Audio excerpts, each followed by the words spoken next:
வணக்கம்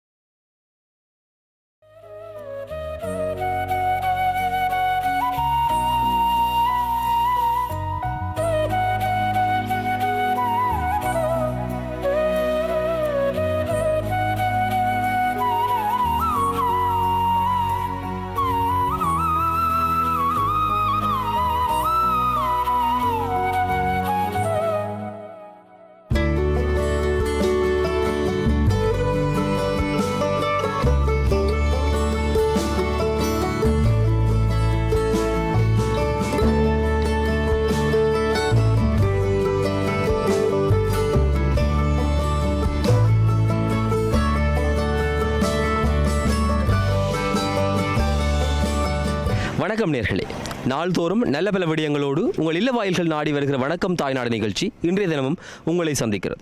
நிகழ்வினுடைய முன்னைய அத்தியாயம் ஒன்றிலே இந்த புகையிலைகள் அது சம்பந்தமாக பல விடயங்களை பார்த்திருக்கிறோம். நாட்டுக்காக நடப்பட்ட புகையிலைகள் இன்றைக்கு வளர்ந்திருக்கிற ஒரு இடத்திலே தான் இருக்கிறோம். இனிவில் பகுதிக்கு தான் இன்றைக்கு நாங்கள் உங்களை அழைத்து வந்திருக்கிறோம். இந்த அறுவடையின் போது, புகையிலை அறுவடையின் போது நடக்கிற சில முக்கியமான விடயங்களை தான் இன்றைய நிகழ்ச்சி பார்க்க போகிறது. இணைந்து பயணிக்கலாம்.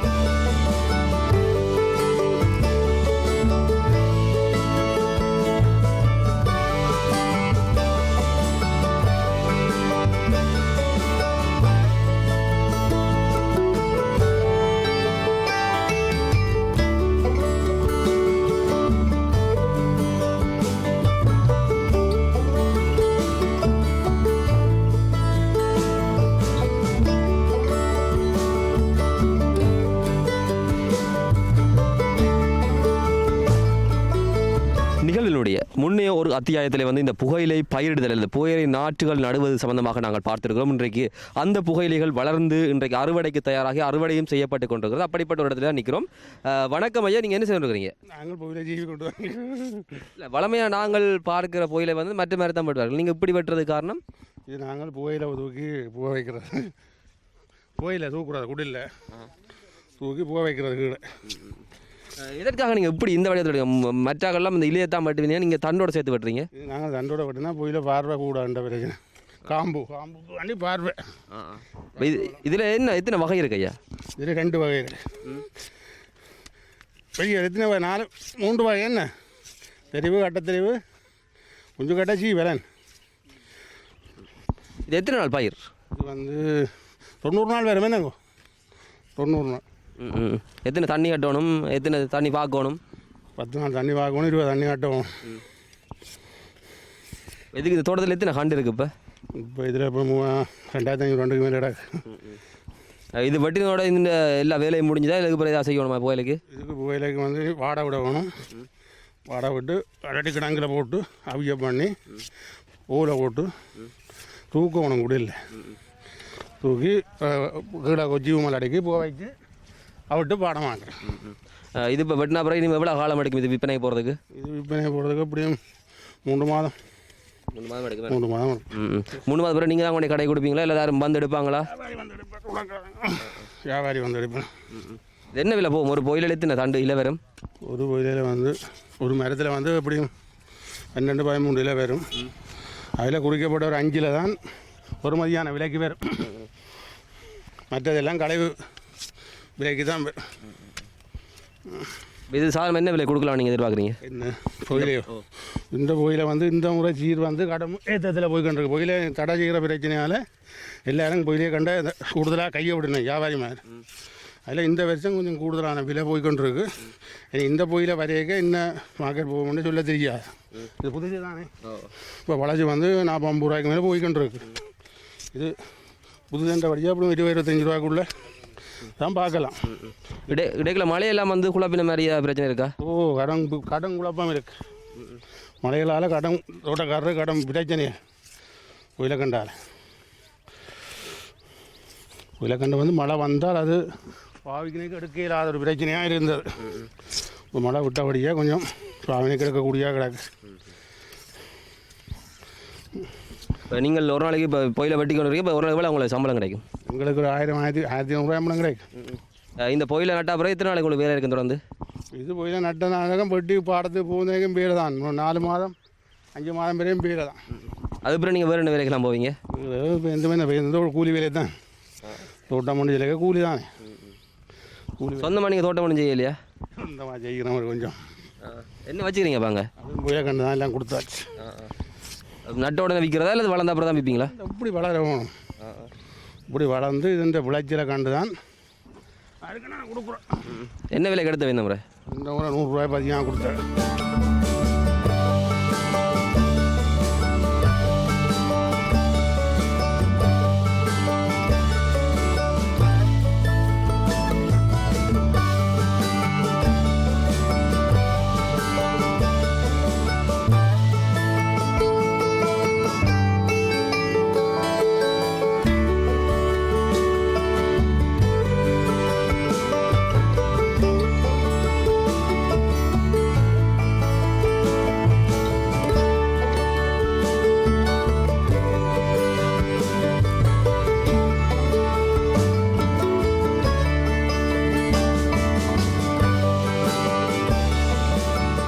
புகையிலை நாங்கள் முன்னைய நிகழ்ச்சிகளிலே பல விடயங்களை பேசியிருக்கிறோம். இந்த புகையிலை நாற்றுகள் நடுவது சம்பந்தமாக கூட பார்த்திருக்கிறோம்.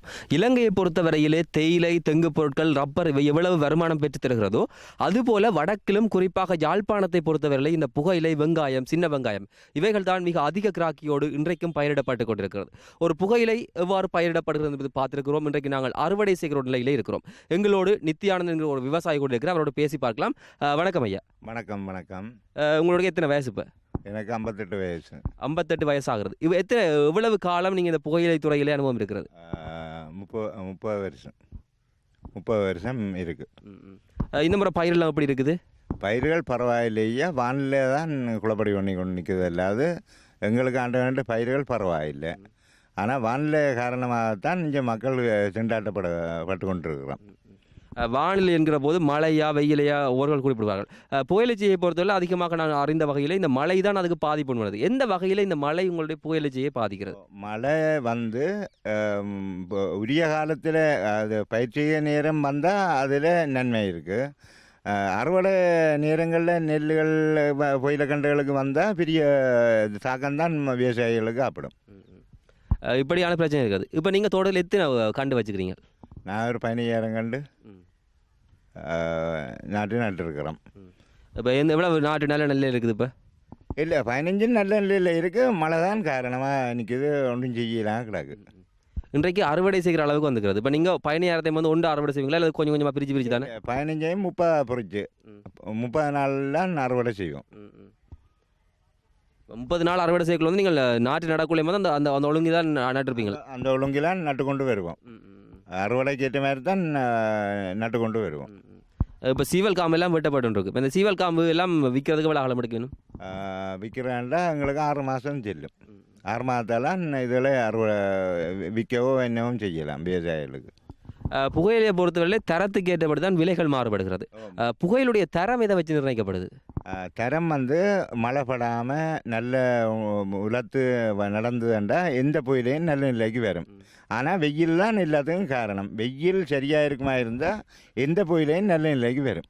இல்லை, மழை இலையிலே படாதுன்னு சொன்னீங்களா? அதுக்கு அதில் என்ன பொருள் இருக்குது? அந்த மழை அது சம்மந்தப்பட்ட ஒரு பொருள் ஒன்று இருப்பதாக தான் சொல்கிறீங்க. அது என்ன பொருள்? அது என்னென்னு கேட்டால் இந்த புயலையில் வந்து பானித்தன்மைன்ற ஒரு மேல் உரை மாதிரி வர்றது.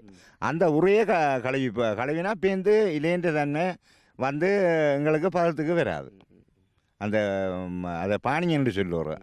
அந்த பானி தண்ணீர் கழுவுண்டதோ எங்கள்ட புயலேன்ற செய்கின்ற வடிவமைப்பு கெட்டுப்போம். புயலை செய்ய பொறுத்தவரை தீவக புயலைக்கு ஒரு நல்ல கிராக்கி இருக்கிறது. அதை விட வேறு எந்த பகுதி புயலுக்கு கிராக்கிகள் இருக்கிறது? பருத்துறை புயலைக்கும் அதே கிராக்கி இருக்குது. பருத்துறை அவையெல்லாம் பெரிய விவசாயிகள் புயலையை நம்பின சீவியார் தான். வெங்காயம் புயலையை நம்பின சீவியார். இங்கത്തെ புயல இப்போ எத்தனை தரத்தில் இருக்குது? இது முன்னணியிலான் இப்போ நிற்குது.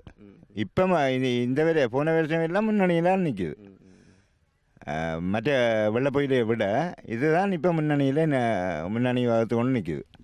இந்த பகுதியை பொறுத்தவரை மொத்தமாக எத்தனை புயலை கண்டு எத்தனை பேர் விவசாயம் செய்யணும் புயலையே?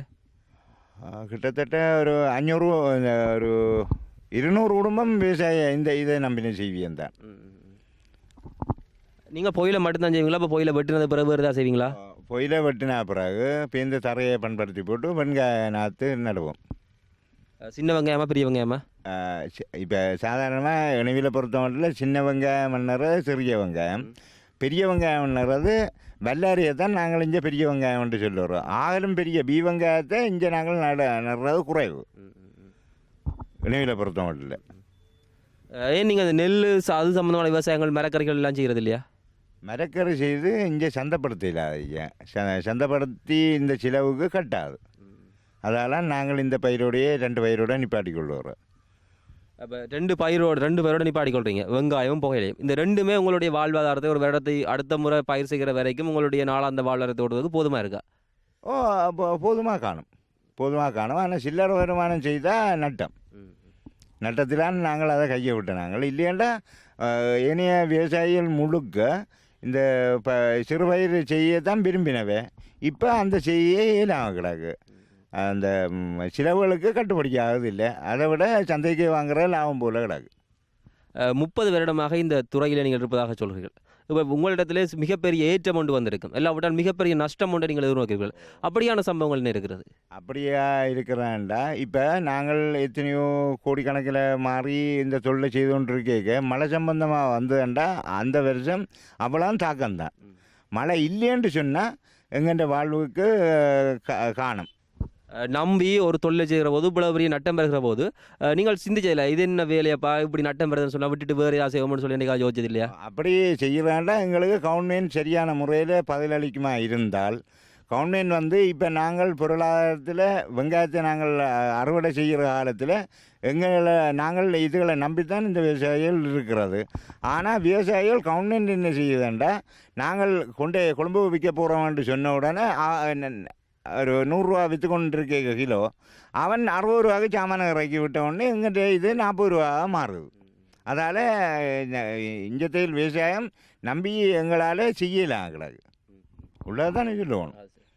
இப்பொழுது இன்னொரு பிரச்சனை ஒன்று ஒரு சந்தேகம் சூழ்ந்ததாகத்தான் இன்றைக்கு இருக்கிறது. இந்த புகையிலை சம்பந்தமான பொருட்கள் எல்லாம் இந்த மத்திய அரசு தலைவர்களுடைய ஒரு நிலையோடு தடை செய்யப்பட போதாக கூட ஒரு செய்தி சொல்லப்படுகிறது. இப்படி பார்க்கிற போது ஆரம்ப காலத்திலெல்லாம் அநேகமான விவசாயிகளுடைய வீடுகள், அவருடைய பெண் பிள்ளைகளுடைய திருமணங்கள் எல்லாம் இந்த புகையிலையை நம்பி வெங்காயத்தை நம்பி தான் இடம்பெறுது. இப்படி புகையிலை செய்கள் நிறுத்தப்படுகிற போது என்ன பாதிப்புகள் வரும், அல்லது நிறுத்தப்படுவது சாத்தியமாக இருக்குமா? நிறுத்துறதுக்கு 190% சாத்தியம் பெறாது. என்ன காரணம்னு கேட்டால் நாங்கள் இதையே நம்பின சீவியம். ஆனால் அது சரி, இப்போ சடாரில் நிப்பாட்டத்தான் வேணுமென்று சொன்னால் ஒன்றும் செய்யல எங்களால். ஏன் இப்போ வீடுகளில் எல்லாம் சென்ட்ரல் மாதிரி குப்பை இருக்குது, கஞ்சல் கிடக்கு, நீ வழக்குக்கு வாண்டு சொல்லி இப்படி அன்னைக்கு நான் புயல நட்டு போட்டு நாங்கள் நிற்க உன்னை அங்கே கோட்ஸுக்கு விரட்டாம் புயல கண் நட்டான்னு சொன்னால் நாங்கள் நிறுத்தது தானே வேணும். அதே ஒரு தராலும் ஒன்றும் செய்யலை. அப்போ கவர்மெண்ட் என்ன சொல்லுதோ அதைத்தான் நாங்கள் செய்யலாம். அப்படி அரசாங்கம் சொல்கிற போது நீங்கள் நிறுத்த வேண்டும். நிறுத்தினால் நீங்கள் எவ்வளவு பாதிப்புகள் எதிர்கொள்வீர்கள்?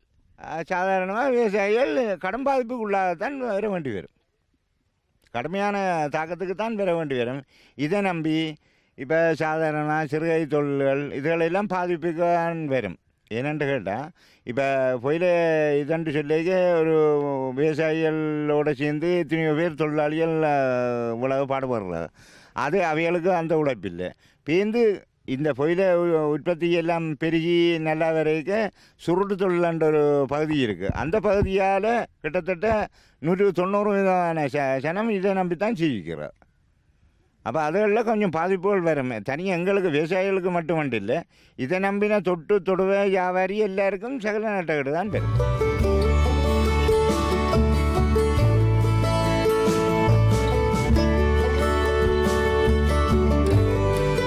ஒவ்வொரு பயிற்சியையும் பொறுத்தவரையிலே அவர்களுடைய விளைச்சல் என்பது அந்த பயிற்சியினுடைய பல விடயங்களிலே தங்கி இருக்கிறது. புகையிலை செய்கையை பொறுத்தவரையிலே அதனுடைய நாற்றுகள் தான் அதனுடைய தரத்தையும் விலையையும் குணத்தையும் தீர்மானிப்பதாக இருக்கிறது. ஏனைய தோட்டங்களோடு ஒப்பிடுகையிலே இந்த தோட்டத்திலே கொஞ்சம் அதிகமாக இந்த விதைக்காக வளரவிடப்பட்ட புகையிலை செடிகள் அதிகமாக இருக்கிறது. இந்த புகையிலை செடிகளில் வருகிற வித்துக்களை எல்லாம் எடுத்து சாம்பலிலே போட்டு புகைக்கூட்டிலே கட்டி வைத்து அடுத்த வருடத்தின் போது இதனுடைய நாற்றுகளுக்காக பயன்படுத்துவதுதான் இந்த விவசாயிகளுடைய வளமையாக இருக்கிறது. இப்படியாகத்தான் இந்த புகையிலை பயிற்சியை இங்கே இங்கே இருக்கிறது. அதைவிட இங்கே இருக்கக்கூடிய நாற்றுகள் எல்லாம் அதிக வீரியம் வாய்ந்த நல்ல விளைச்சலை தரக்கூடிய நாற்றுகளாக இருப்பதற்கு கூட இவைகள் தான் மிகப்பெரிய காரணமாக இருக்கிறது. அரண்மனைகளே, நிகழ்ச்சியினுடைய இந்த அத்தியாயத்தையும் நாங்கள் முடிவுக்கு கொண்டு வரப் போகிறோம். இந்த நிகழ்ச்சியையும் நீங்கள் பார்த்து மகிழ்ந்து ரசித்து அனுபவித்திருப்பீர்கள் நம்பிக்கையோடு விடைபெற்று செல்லப் போகிறோம். இன்னும் ஒரு நிகழ்ச்சியில் சந்திக்கலாம். அதுவரையிலே விடைபெற்றுக் கொள்கிறேன் நான் என்றும் உங்கள் அன்பின் உஷாந்தன். வணக்கம் நேர்களே.